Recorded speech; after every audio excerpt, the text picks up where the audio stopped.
These are bicycles, a contraption that has quietly powered the world with a history dating back as far as the 1400s. A bicycle can be found in every city, town, village, street, alleyway or canal in the world. Where there are people, there are bicycles. Across the globe there are many bike-mad cities: Barcelona, Tokyo, Antwerp, Berlin, Copenhagen. And nowhere more so than here, the Netherlands.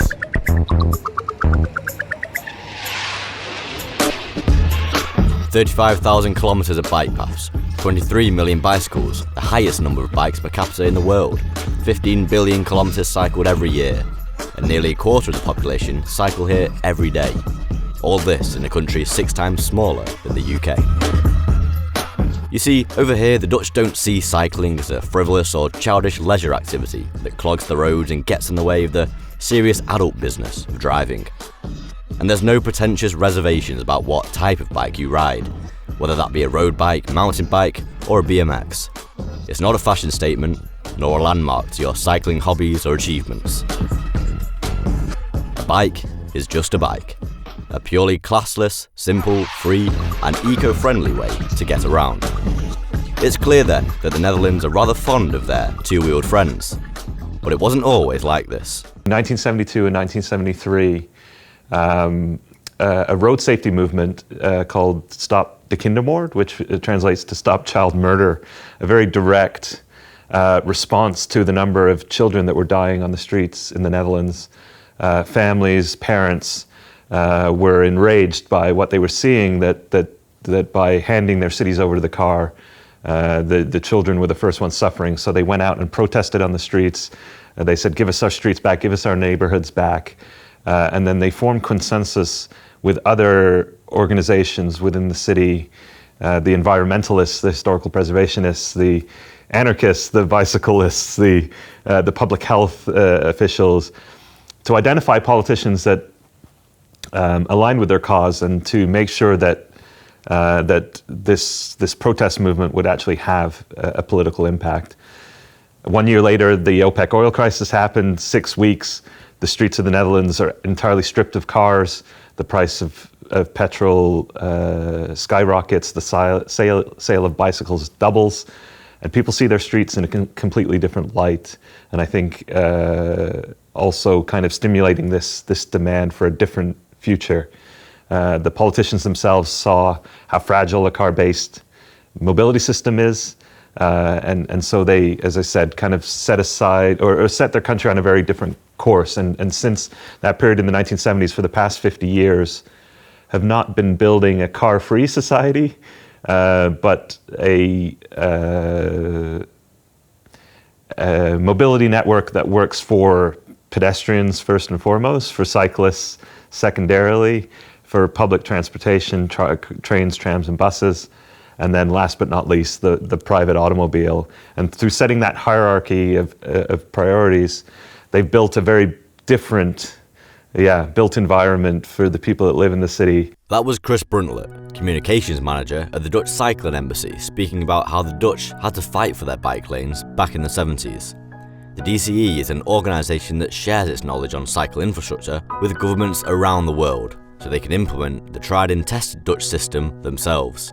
They act as the bridge between numerous pro-cycling groups in the Netherlands to ensure that the Dutch expertise on city cycling is shared far and wide.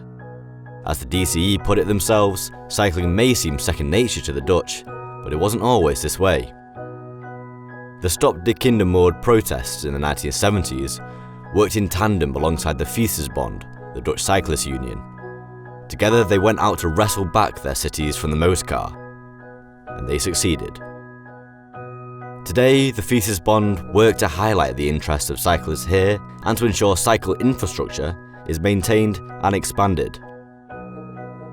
I met up with Cor van der Klauw, who's been a member of the Fietsersbond in Groningen since its inception in 1975, to talk more about the relationship between the Netherlands and their bicycles. Because that was the time, 1970, 1972, that people get aware of, we can't go through with our in Dutch it's called welvaart, which is getting more growth, getting more impact on the environment. on the things which are in the ground and that kind of thing, the water. So that means that a lot of people are going to change their minds, and that means that at that time the car was coming up because everybody gets a car. Also labor people who were working, they could afford a car. But it means that a lot of inner cities were dominated by cars, and that was a time that also the traffic safety was very, very bad. We got in 1972 3,000 deaths on all the roads in the Netherlands. Now it's 610. It's still a lot, but it's not as much as it was in 1972. And at that time you also get all environmental groups coming up, NGOs, like also the start of the Fietsersbond in 1975, to say that there has to be more attention on cycling facilities and more attention on the use of the bicycle instead of doing everything by car. So in 1975 the Fietsersbond was started up, and in 1975 part of the second report about the environmental aspects of the whole of the Netherlands, the government said yes, we also have to get a special financial rule for towns to improve the transport system in the town. That means not only motorways or facilities for cars or parking, but also facilities for cyclists. In 1972, the local government made a report about all targets which has to be reached for the town centre.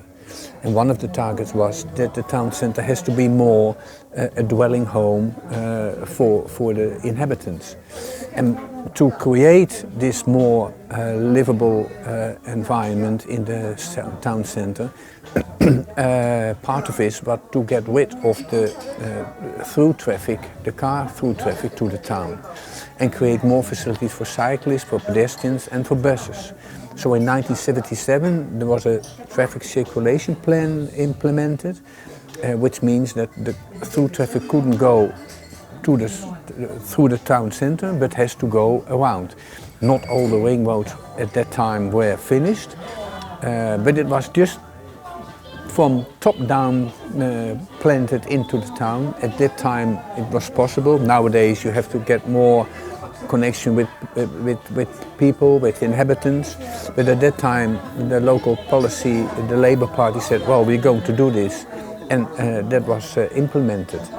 And that's, I think, the first step that Groningen is becoming a cycling city, because the facilities for cyclists and the environment of a compact city, so all the facilities into the town itself.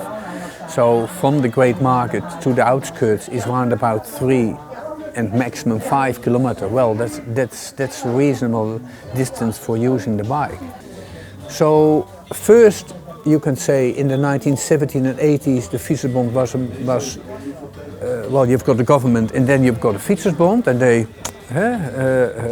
discussed together and had campaigns of closing roads. And in Amsterdam there are some very nice pictures of that everybody lay down on the Museumplein, and because they said we have to get more attention and more space for cyclists, while now there's more cooperation. And what you can see is that local governments asked the Fietsersbond local department, well, what are the main topics, and they take it with them in this is the report of the town, the cycling strategy for the 2015-2025 from the town itself, and here the Fietsersbond is very much involved with the people who write this report. So nowadays it's more Very much more cooperation, yes, yes. The Dutch Cycling Embassy is based in Utrecht, a city of 1.3 million, around half an hour from the capital, Amsterdam. Much like almost every part of this country, Utrecht welcomes the bike. Dizzying forest of bike lockups, segregated lanes and suspended cycle bridges, dedicated traffic lights for cyclists, as well as the largest cycle parking facility in the world underneath the main station. And the Vredenburg, the main transport artery running through the city, only open to bikes and buses. And it's used by over 40,000 people a day.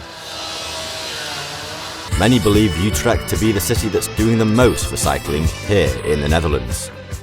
I think of all the cities in the Netherlands, Utrecht is probably the one that's working the hardest on its cycling infrastructure, and it has some really spectacular examples of that. I mean, you start just when you get off the train at Utrecht Central Station, and you can step right into the bicycle parking garage there. It opened in August of 2020, and at 12,500 spaces, it's the largest facility in the world. 4 stories of bicycle parking. It's quite amazing, a testament to the unique way that Dutch planners have combined the bicycle and the train as one cohesive mode of transport. But it's almost this cathedral to sustainable mobility. And when we bring groups to the Netherlands, it's one of the first places we will take them to ride the bicycle on the cycle tracks, the indoor cycle tracks through the bicycle parking garage. And it feels to a lot of them like another universe. When you go straight out from the bike parking garage onto the Vredenburg, it is the street that runs through the center of Utrecht. It's the busiest cycle path in the Netherlands. At this point, they keep widening and widening the cycle path, and they can't widen it far enough. So I think it's about 6 meters wide in total. But a great example of a street that used to be dominated by cars and has since been transformed into actually a car-free corridor. There's only buses allowed in the 2 center lanes now, and then there's obviously cyclists and pedestrians on either side. But that used to be 6 lanes of car traffic in the 1970s, and has gradually been returned and now moves, I think, 70,000 people a day when you consider the pedestrians and the bus passengers. From there, there's any number of places you can ride a bike. One of the more interesting recent examples of cycling infrastructure in Utrecht is actually a bridge that connects the city proper with a new neighborhood, the Fietsersbond, which is a suburb on the other side of the Rhine Canal. And to connect this new neighborhood with the city, they decided to build a suspension bridge for bicyclists and pedestrians. The really interesting part was that they didn't have the space to create an on-ramp to get up to the 10 meters in height required so that the barges could go underneath the bridge. And the site they chose, there was an old school in the way. So they came up with this solution of building a new school, but building the on-ramp to the cycle bridge on the roof of the school. So you can actually cycle from the street through the landscaping all the way onto the roof of the school, and then onto the bridge itself and across this neighborhood. So I think it's a really great example of the Dutch planners using the space in a much more efficient way, but breaking down these silos and actually, you have the transport planners collaborating with the school board and the municipal officials to make a project like this happen. And you don't see that kind of collaboration in a lot of places. But that's another, I think, a great example of Utrecht infrastructure. But as I said, you can cycle pretty much anywhere in this city comfortably on a bike, and there's a nice wide red bike lane waiting for you no matter where you go. 100 miles north of Utrecht lies one city that has long been hailed as the template for a cycling city, Groningen. It's a small student city that has championed the idea of bike first, car second for over 50 years. Groningen is what they call a compact city, meaning most things to see here in the city are a short distance between each other. The car simply doesn't enter into the equation. This enables around 60% of all journeys to be made here by bike. There is also guarded underground cycle parking, like in Utrecht, where a mechanic is on site to help in case you have a problem with your bike. Groningen is a cyclist paradise. But why? Well, I think it started around 1977 with a traffic circulation plan, with then the subsidy from the central government in the beginning of the 1980s. And the Fietsersbond in, I thought, 2002, we were cycling town of the year. And that gives us a very boost on more attention for cyclists. That was, I think, one of the reasons that we were, the national Fietsersbond said, well, we have to do some examination and other things, but they said, well, you were the bike town of the year, and that was for politicians also a reason to say to the local government, okay, Groningen is Fietstown of the year. That means that we have to pay much more attention on the bicycle. So there was more money for cycling facilities. So that's around about 20 years ago, and in these 20 years, I was working for the municipality at that time. So we get loads of visitors from abroad to see Groningen. And also the environmental aspects that we've got a compact city. So I don't know the word, the planologie, the planning, yes, the planning of the town, that's I think the word. The planning of the town is very, very important, and maybe the first reason why Groningen is a cycling town, because everything was compact, close together. That means that you've got less space for cars. That means that you have to improve your bicycle network, and of course all the students. So you can see from the Great Market, the whole town fits in the 3-kilometer border, and this is the network for the cars and for the cyclists. Well, this is 1980, then you will see, okay, more or less the whole town fits in it, although the new outskirts are more around about 5 kilometers. This is the network for the car. Here has to be a new connection. And you will see that in, 2014, and it's more or less the same now. The whole network for the car is finished, and the town has expanded, but it still is within 5 kilometers, which is a reasonable cycling distance. But the other hand, we will go, when we go back to the station, we'll show to you, we've got traffic lights where where the bicycles all are getting green on the same time. So everybody goes together, and it works quite well. So that's an important thing, because that means that you don't have to wait very long at the traffic light. And we've got roundabouts. And within the town itself, when you go on the roundabout, you've got priority instead of the cars. Maybe I can show you one of them this afternoon. Yes, I think these are the important things. And also in parking facilities at a big supermarket.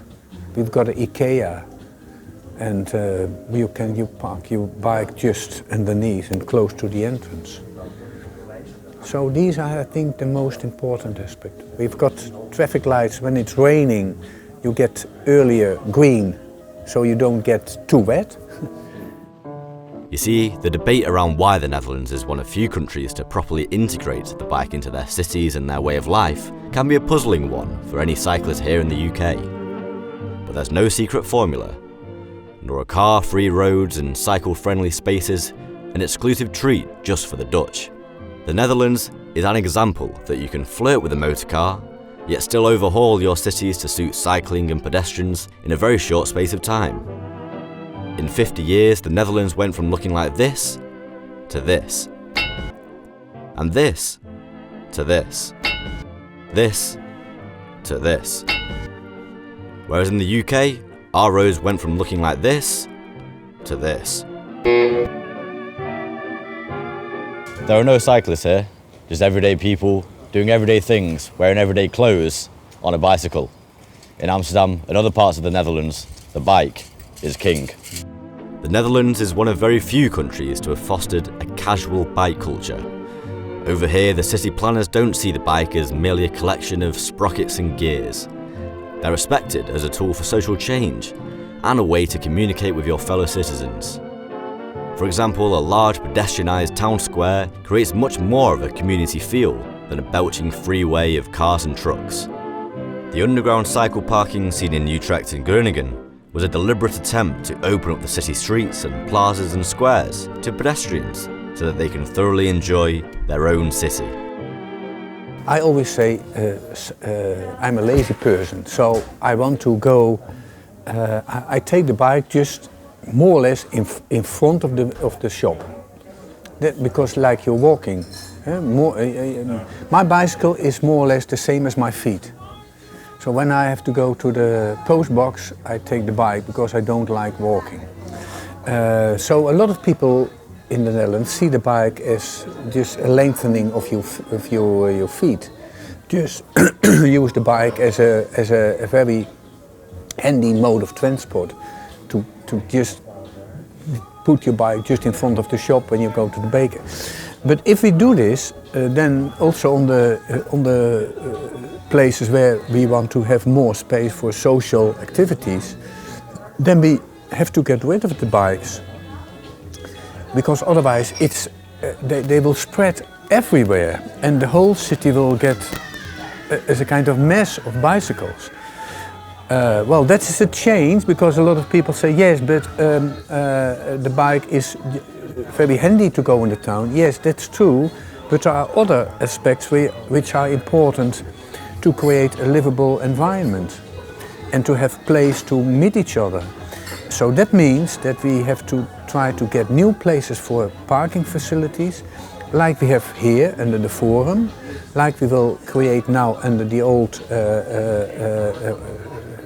storage house, and there is a parking for cars, which I thought will be changed into a parking for a cyclist. Well, it's also a cultural aspect. That's true, because when I will say to my neighbors, well, I go to the town center and I think I will take the car, then they say, well, Cor, you were stupid. Where do you leave your car? And you can park your car in the sunset, but you will pay 25 euro a day. So it's also in the mind of people that you take the bike. And so it's not only infrastructure, town planning, or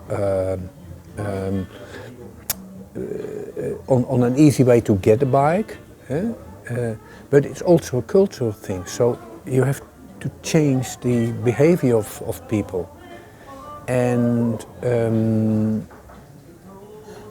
of course maybe in England, Britain, the public transport is very good.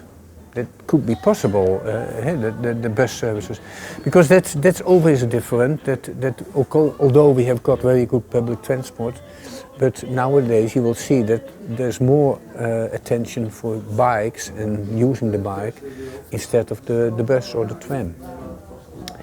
So I find it's difficult to find an answer to implement the Dutch system in Britain. And although facilities are important, and not only to have a free ride and a safe ride, but also to park your bike, just what you say, well, when you park your bike near the station, well, it could be stolen. That's an important thing. That's why we improve the cycling parking facilities. But secondly, it has to be the change in the mind. And yes, there I think you have. Well, one of the things is our queen, our former queen, Juliana. There's a very nice pictures when she's on the bike. But our prime minister also take the bike and to his office. Our queen also, our king also go on the bike sometimes. So it's also the national figures who use the bike.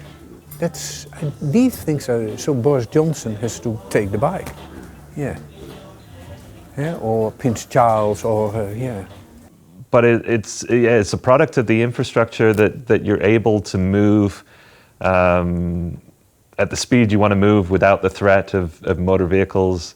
That, as you said, riding a bicycle in the Netherlands, in a lot of ways, is just a faster form of walking, and it's one way to describe it or think of it is wheeled. They're just cities full of wheeled pedestrians that you're taking a walk with wheels.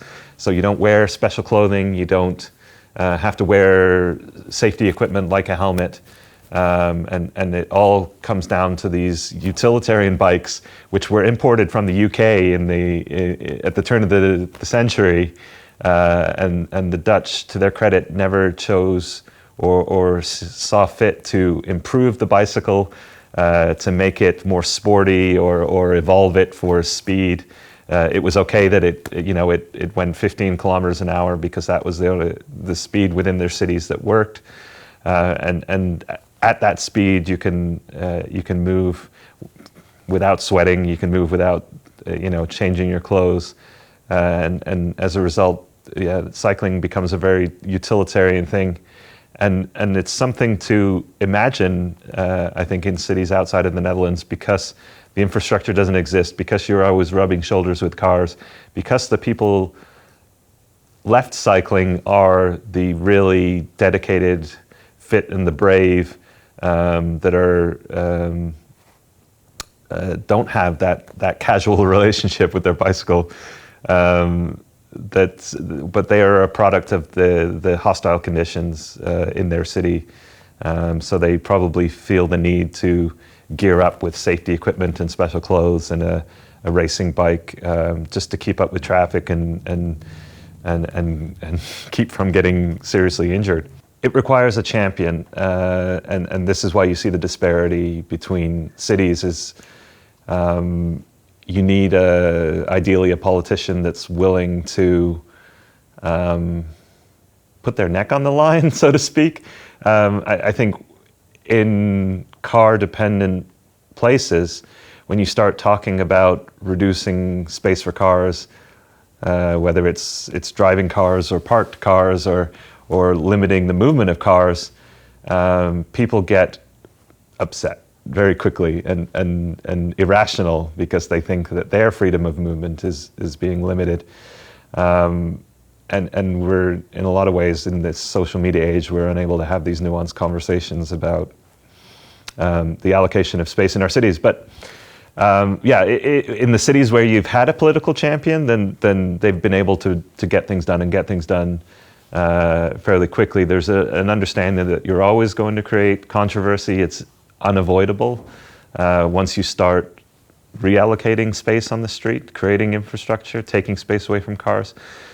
But the real successful politicians are the ones that recognize that that controversy isn't necessarily representative of the wider community, that it maybe in oftentimes is a noisy minority that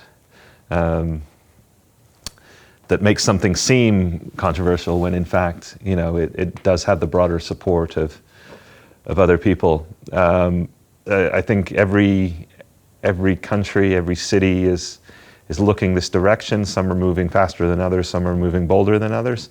But the thing we warn against is if you're not committed to this and you're not going to do it properly, then you can in the short term do more damage by putting in disconnected bike lanes or unsafe bike lanes, or you really have to give it some, the money and the political commitment to make it happen.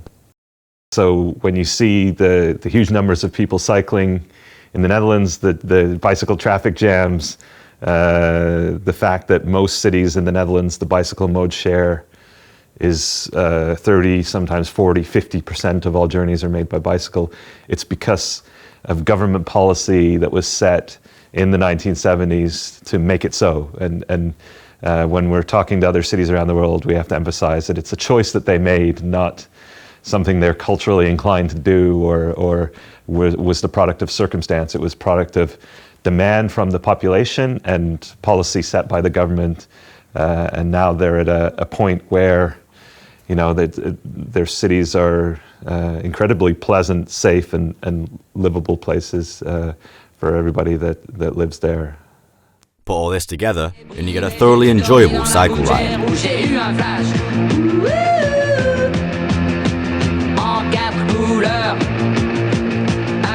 Un matin, une louloute est venue chez moi, poupée de cellophane, cheveux chinois, un sparadrap, une gueule de bois, a bu ma bière dans un grand verre en caoutchouc,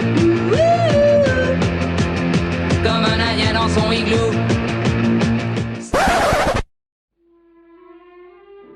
So what can we learn from the Netherlands?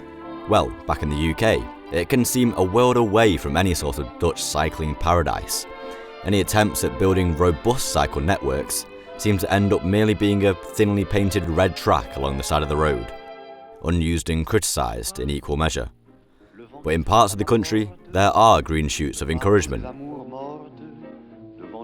You know, the Netherlands, which we always refer to, started this process in about 1972, and, you know, often say, yeah, the best time to start this would have been in the 1970s, but the second best time is now. So we've got to get on with it. That was Adam Tranter, Cycling and Walking Commissioner for the West Midlands.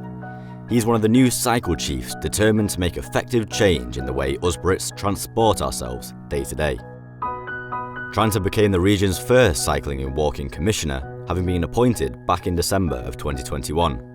And in that time, Coventry has been leading the charge in the active travel revolution, making its city streets a whole lot more accommodating of the two wheels, with segregated cycleways and public use bicycles. Yes, so I'm 5 months in, so it's still a fairly new thing for me.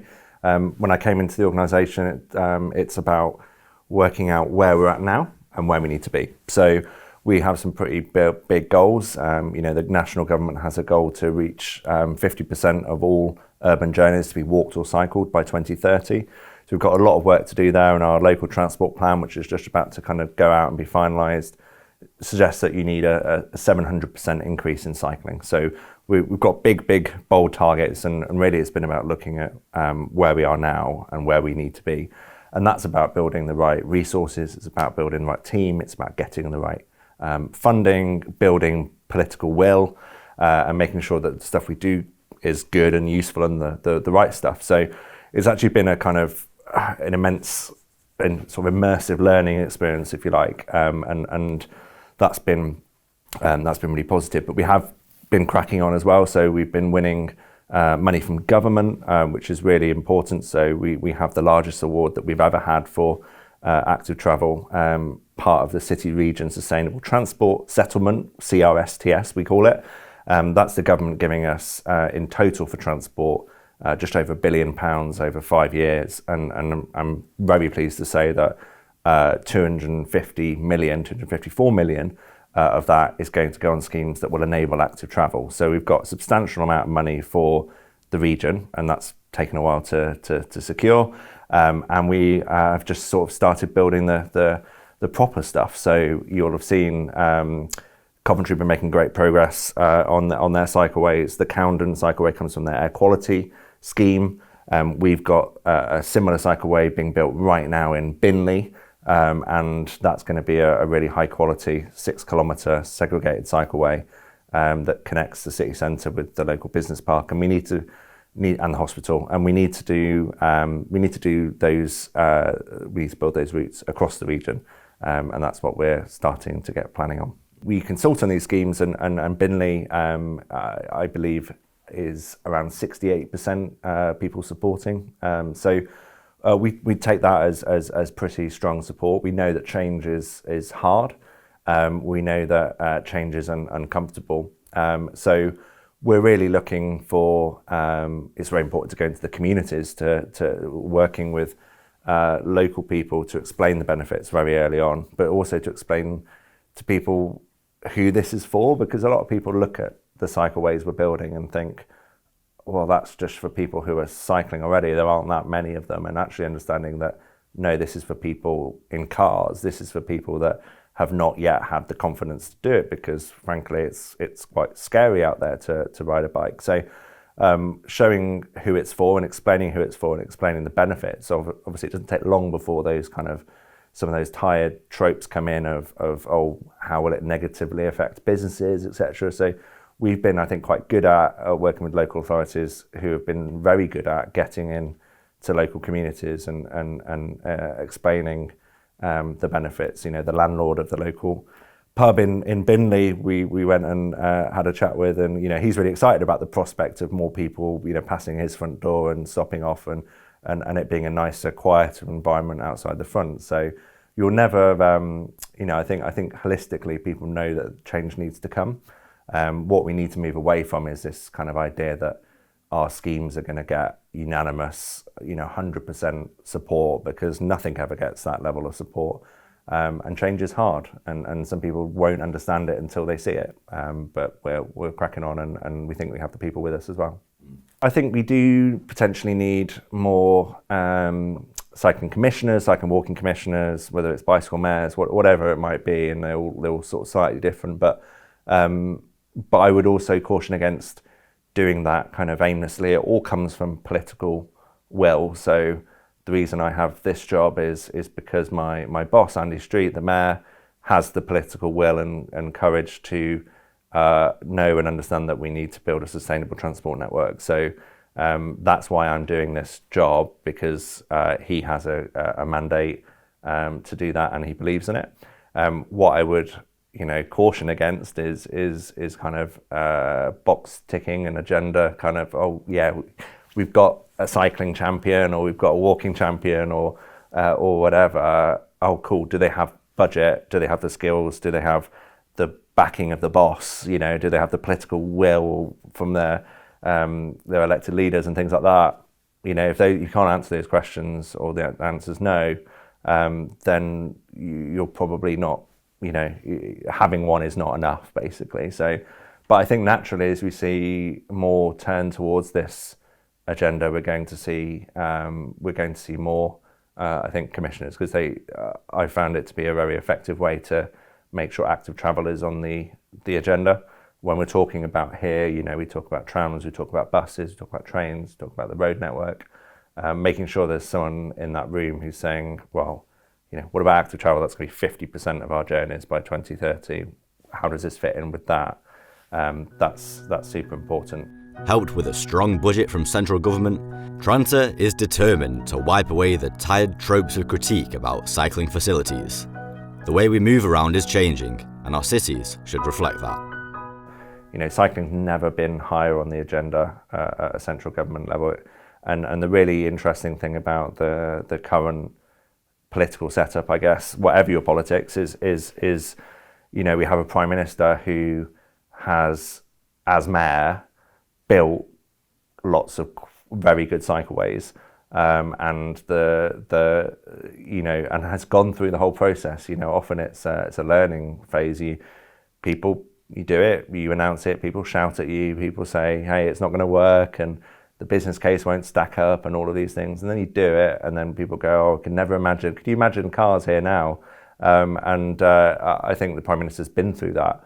And has seen that in cities it can make a huge impact. So that's really good. And what it's meant is, you know, the country has £2 billion for cycling and walking, which is way more than we've ever had. as I say, locally that trickles down to us, so we get our funding from central government.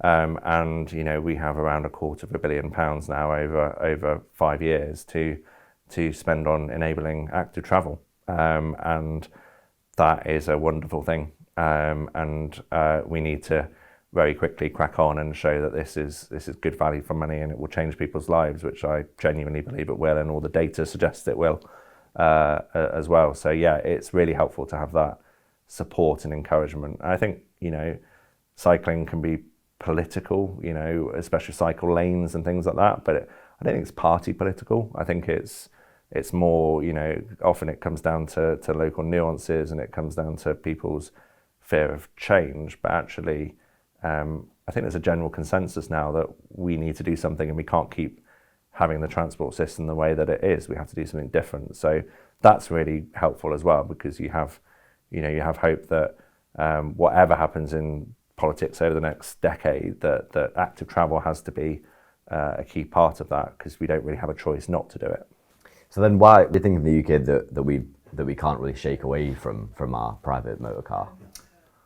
I think we can. I think we found it hard because we have, as I said, put all those eggs in a basket, really, and sort of once you build, we're in Birmingham, once you build a city like we built this city, nobody's who's in control of the city now. The local council believe that this is the way it should be. We've been left with ultimately some poor choices from decades ago, where we couldn't see another future other than for private cars. So you get what you build for, really. So if you build a city in that way, you're going to get the driving behaviour, because you've made a city that's really easy to drive in. So I think part of it's about giving people decent choices so that they can move away from the private motor car, and that's important. That's sort of where we're at.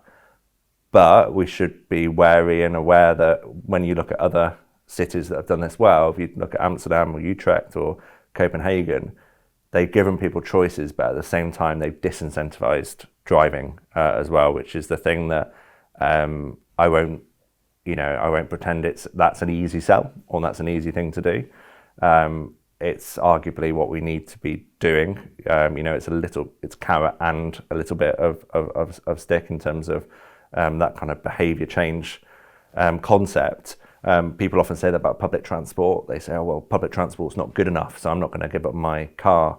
And that's fair, but also we should bear in mind that one of the big things that stops public transport being effective and high quality is the lack of road space because of private, often single occupancy cars. So, and the same is true for active travel. We can have a sensible conversation to say that not everybody will want to ride their bikes to work or for short journeys for utility yet, because we haven't built the network. But we also need to have a sensible conversation to know that we can't go on like this, so we have to allocate some of that road space towards more sustainable modes, even if we are building for the future. So we have to give people options, and we have to make it, we have to disincentivize it as well. Some of the policy options I think are probably outside of our direct control. People talk about things like road pricing and things like that, which would charge per mile potentially for electric cars, where obviously they don't pay vehicle excise duty. So there's various different options that could disincentivize, especially short journeys, because in Birmingham a quarter of all our car journeys are under 1 mile, which is just bonkers. So we need to do something about that. But it does start with giving people options and choices. We need to make it look attractive enough that someone looks out the window in their car and go, I could do that, because we've got quite a good product. Cycling and walking is great. It's good for your health. It makes you feel good. It's nice. It's convenient. It's really cheap.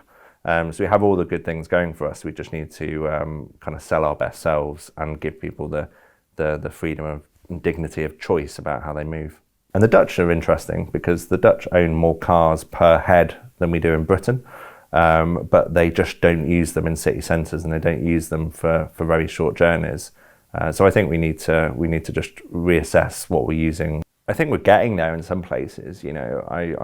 visit and do some work in London. And there were places in London, the Blackfriars embankment cycleway, which now has more people cycling on it than it does cars over a day. So often we see things that make you feel like actually you're in the Netherlands in certain parts, and I think we're with some of the cycleways that we're building, while there's nowhere near enough of them. If you squint and kind of look and see the street scene, they're of the quality and of the style that has made the Netherlands such a nice place for people to walk and cycle. So I think we could get there, absolutely. I should say that I don't think the car will ever be a distant memory. I think we need to use the best tool for the job. So a lot of people would assume that I'm somehow, anti-car or anything like that. And I'm not. I think cars can be really useful tools. I prefer if they were electric, and I'd prefer if they were smaller. But we use them for totally the wrong jobs. As I say, in Birmingham, 25% of car journeys are under 1 mile. In the whole region over the West Midlands, it's 41% of car journeys under 2 miles. So we're using a sledgehammer to crack a nut. It's just bonkers. Many papers and pamphlets have been produced to try and give a more palatable, more European approach for integrating the bicycle into British cities, such as this: Gear Change, a bold vision for cycling and walking. But away from the politically bloviated jargon, if you were to ask anyone what it's like to cycle here in the UK, you'd be greeted with the same answer: broadly unenjoyable and dangerous. Pockmarked roads and even worse city planning, where most of the time the cyclist is the one shoved into the gutter. But in London, they're trying a different way. Enfield, North London, the site of one of 3 Mini Holland schemes. Back in 2012, Transport for London announced the Mini Holland competition, whereby boroughs competed for a £100 million budget to transform their areas for cycling and walking. The scheme included shutting off car through roads and turning high streets into pedestrianised areas, more attractive for those on 2 wheels or on foot. Yet the scheme has been plagued with mishaps. During the pandemic, ambulances were slower in getting to homes due to the road layout changes brought about by the low-traffic neighbourhood around Enfield, and local residents, including Roland Hughes, have criticised the council for not listening to their concerns. A lot of these things are well-intentioned, but it does appear to be, it feels like the zealots have really taken over, and it's very ideologically driven over reason, and there has never been any intention of going back on things if they weren't to work out. It was, if anything, it's been a doubling down, despite them seeing that it's been socially regressive because it's pushed a lot more traffic onto poorer roads, which were already busy anyway, so they've gone, well, let's put it all out on there. Yet, and that's where a lot of the poor people live, and it's created these very sort of ghostly dead-end cul-de-sacs, really, and they don't feel very safe for people walking back from tube stations late at night. Things of that nature haven't helped. I just think there hasn't been the right engagement, and when we compare things to, you call it Mini Holland, these countries have done it over decades. It's been a very structured, well thought out plan. As I said, the streetscape is far more suited to it because you have much wider boulevards often.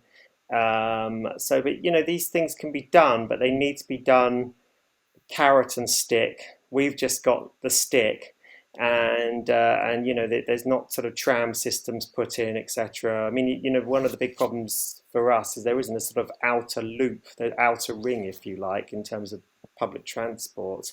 That you get with the tube. All the tube networks sort of go into town, and there's obviously the Circle Line, which is an inner London ring, but what we really need is an outer London ring. All these things would help, and it's been very detrimental to tradespeople going about their business. I've actually called a plumber local to me just a couple of months ago to move some radiators for me, and he said I gave up. I've moved out.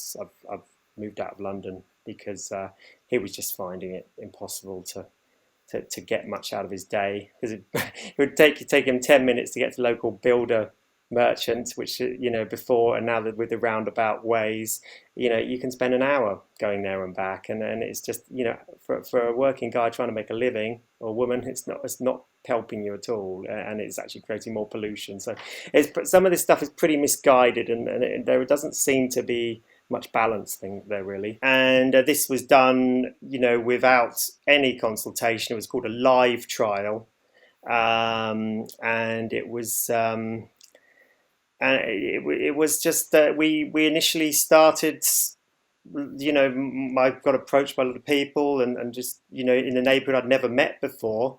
And we ended up having some demonstrations. We really tried to reason with them when they're trying to put it in, because we said we don't want this. And nobody listened, and they didn't listen throughout. It was a sham consultation. There was any dialogue with any council officials were closed groups and or highly stage managed via Teams. So they had control, you had no right to reply, and everything's been very manipulated. And there's been a dismissal of all of the problems. People have literally seen ambulances getting lost in the area, turning around, and that can mean difference between life and death when you have a stroke victim, for example. And that wasn't taken on board. And I've always worried that those channels of communication for ambulance drivers to report back up the chain to say they're having road problems don't seem to be working very well either, because had that been the case, I'm sure they would have pulled things out, or at least made sure emergency services had access throughout from the start. We're in a Labour council in Enfield, and the previous deputy leader, who was actually behind the Mini Holland, was very critical of how this had been done and what it was achieving with the LTNs. And he basically says this council has to go, even being an ex-deputy council leader himself.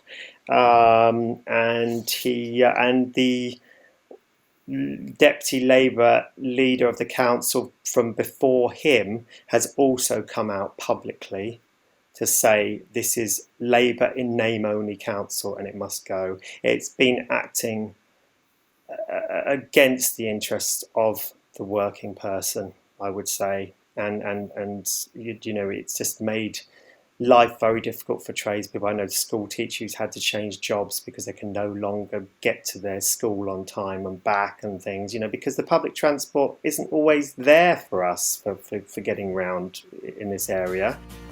As the main overseers of cycling matters in the UK, British Cycling is at the forefront of any changes in this area. I spoke to Nick Chamberlain, policy manager at British Cycling, to ask why the UK lags behind in cycling facilities, and whether the recent changes to the highway code, hailed as a big step forward for our streets and labelled by some as just a formulation of basic courtesy on our roads, have indeed changed that. Yeah, so answering that question of why the UK is so far behind a country like the Netherlands when it comes to cycling infrastructure really goes back, quite a while now, at least 40 or 50 years, in terms of decisions that were made back in the 1970s in particular, of where we felt as a society the future of transport lay. There was a very conscious decision in the Netherlands, even though it had a cultural background in the use of cycling as transport. It really didn't have more of a background than any other country in much of Western Europe, certainly. There was a conscious decision made in the 1970s, especially at the height of the oil crisis that we had then, that we couldn't have, the Dutch did not want a car-centric, car-dependent culture. And so they invested heavily in making sure that that didn't happen. And the solution that they felt was very, very much centered in the bicycle. And so for that 40, 45 years now, they have been investing significantly in making sure that the infrastructure is in place to enable people, and that's the critical bit. They enable people, they absolutely make it possible for people to choose to cycle the majority of short distances in the Netherlands. In the UK, well, we did pretty much the exact opposite. And despite the oil crisis and all of the other issues that we faced, exactly the same as every other nation in Northern Europe faced, and much of the rest of the world, we still backed the private motor car as being the way in which people would want to and would continue to choose to take the majority of journeys. And because we made those conscious decisions and into the road infrastructure that would support those journeys, that's where we invested our money. Surprise, surprise, that is the transport system that we have got to now. And now, of course, we're trying to unpick it and we're trying to build something new. But that will take a huge amount of investment and a huge amount of political will and societal will. And is there a reluctance at council or government level to invest in cycling infrastructure? I think it's changing. It really is changing. I don't think that reluctance is the right word for why politicians at a national or at a local level won't invest in cycling infrastructure, but I do think that there is a massive education piece that is ongoing now, but needs to be done. You know, we have 16,000 plus councillors in England alone. That's a huge demographic of people from a wide variety of backgrounds to educate in the need for a massive change in our transport networks and systems. And of course, only a tiny percentage of those elected representatives have any expertise or background or knowledge of transport as a profession. So that education piece is massive. I think when you can have a really good quality discussion with a lot of our elected representatives, be they in Westminster or be they in Manchester Town Hall or anywhere else, I think people do see the sense in the need to invest our transport money very differently. But it does take time, and we've really only seriously taken this issue to heart really over the last 5 or 6 years in this country. We are seeing rapid progress, which is good.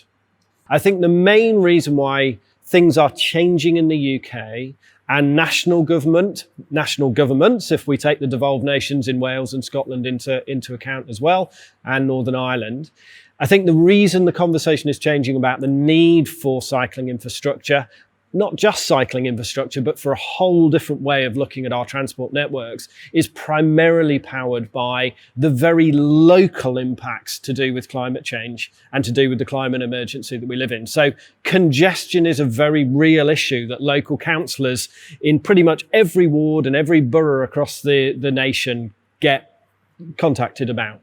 It's a very visible, very tangible thing. We cannot build more roads. We cannot build our way out of a congestion problem. And of course, the local issues that come with congestion, pollution in particular, the noise pollution, the sort of very visible pollution of visible pollution to that local area. These are things that will drive this agenda forwards because we have to find solutions to them. And more cars and more driving is just not possible anymore. And I think more and more people, especially at elected level, are waking up to that reality. Because at a local level, if you've got an empowered leader and that leader understands that these difficult transport choices need to be made, that happens. We've now seen more recently the same happen in Greater Manchester. Now that we have a mayor for Greater Manchester, what was one of the first things that mayor did? They chose to bring in a cycling and walking commissioner, in this case in Chris Boardman. And so local leadership is critical. Behind that local leadership, yes, of course, we need the central government money, the central government funding to actually bring about these aspirations, to bring about the networks that these local leaders want to see. So I'd say the places that you're going to see storming ahead when it comes to making changes to the transport networks that are available locally are those ones with an engaged and empowered leader. We're seeing this in the West Midlands now under Andy Street. Coventry is one of those local authorities within that region that wants to see change. Birmingham City Council itself being incredibly brave with their ultra low emission zone for the city centre. So hopefully we're going to see the same in West Yorkshire now that West Yorkshire has a leader. We would like to see much stronger leadership possibly coming out of the Sheffield City region. Dan Jarvis has done a good job. He's indicated he'll be standing down at the next elections and focusing on being an MP. So whoever replaces him, we hope that they again continue that work and have a strong push for this. So yeah, I'm very hopeful. I'm as hopeful as I've ever been in the 20 years I've been working in this area. The Mini Holland schemes in London, I think, were inspired. They were based upon huge amounts of effort, primarily by community volunteers over many decades to push for something very different. They were big, they were bold, they were brave, and they were very radical. And we all, I think, thank our now Prime Minister Boris Johnson when he was mayor for providing that political leadership. I think the issues that they always had is, of course, they were radical change, and they were radical change coming into a car-dependent society like Britain is and like London was at the time. And we now know that we need to take much more effort and put much more energy into that community engagement piece to explain to people what is being done and why it's being done and how over time it will result in a much more positive benefit to their lives, not just the lives of other people or this perceived other person. So they have been fantastic. They, for the first time, given us in places like Waltham Forest a UK example of best practice that we can physically take people to without always having to ship people off to the Netherlands or to Denmark or somewhere to say, oh, this is what we could have. And of course, a foreign example is always very alien to people who are focused on a UK world. So they have been superb. But as you will know, there are bumps in the road and there are difficulties. And as I said before, there are 32 London boroughs, and we need to try and expand that thinking, expand that consciousness right across the whole of Greater London, not just in pockets here and there and in the very central area. I think, firstly, the thing to say around the attitudes that prevail around cycling and many other transport choices in the UK, the first thing to say is that if you read the headlines in some of our tabloid press, you would get a very false impression, actually, of the reality. A lot of the survey work that is done, not least over the last few years by the Department for Transport itself, shows that the overwhelming majority of people who respond to the surveys that are conducted welcome and support a massive and dramatic change in our transport networks. They want to see more investment in public transport. They want to see more investment in cycling and walking networks that genuinely enable people to make different choices. They want to see the rolling back of a very car-dependent society. So that's the first thing to say. I think there is a massive misrepresentation in the UK in certain aspects of our media of just how divisive that war and that argument is between a motorist and a cyclist. So absolutely, what you heard in the Netherlands is quite correct. I think there is a big societal problem in this country. I think that it can be portrayed in a far more negative light than is actually the reality when you speak to people more generally in society. And I think that making sure that we tell those stories, that we portray the reality of the sort of survey work that's been done by governments and other government and other NGOs and people like ourselves, the reality is that the changes we're pushing for are generally welcomed and understood in the vast majority of society. The amendments to the Highway Code made in January of 2022 included what many called the Dutch Reach, whereby drivers in parked cars look behind their right shoulder to check if a cyclist is coming their way before opening the car door with their left hand.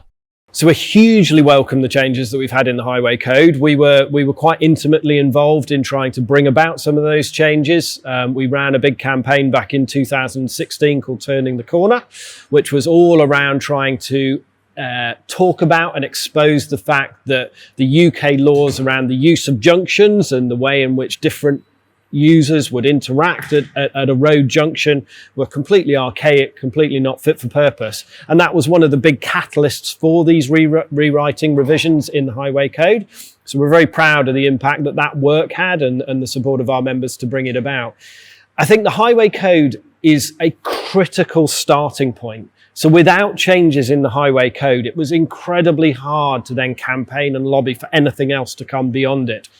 Does the highway code itself suddenly make our roads magically safer? No, of course it doesn't. It is government guidance, but it sets the benchmark from which we can build. The next thing on top of the changes to the highway code, now we've got the recognition, especially the hierarchy of responsibility, which puts more onus and more responsibility on people when they choose to cycle as well. It's not just about people when they choose to drive.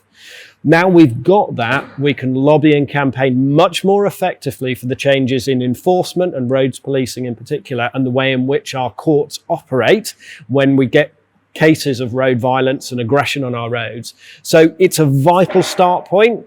Of itself, no, it is probably not going to have the big impacts that people would want to see out there, but over time we hope it leads to more change and more conversation in society around what we want our roads to be. And then, do you think these changes will give confidence to cyclists in the UK? If we publicise the fact that these changes have been made, and if we publicise them in a very positive and very supportive way. So it is great that the government is now starting to roll out its education on this. We probably won't see a significant amount of education in the media until the early summer, so May, June and into July. That's when the big government campaign is going to kick out.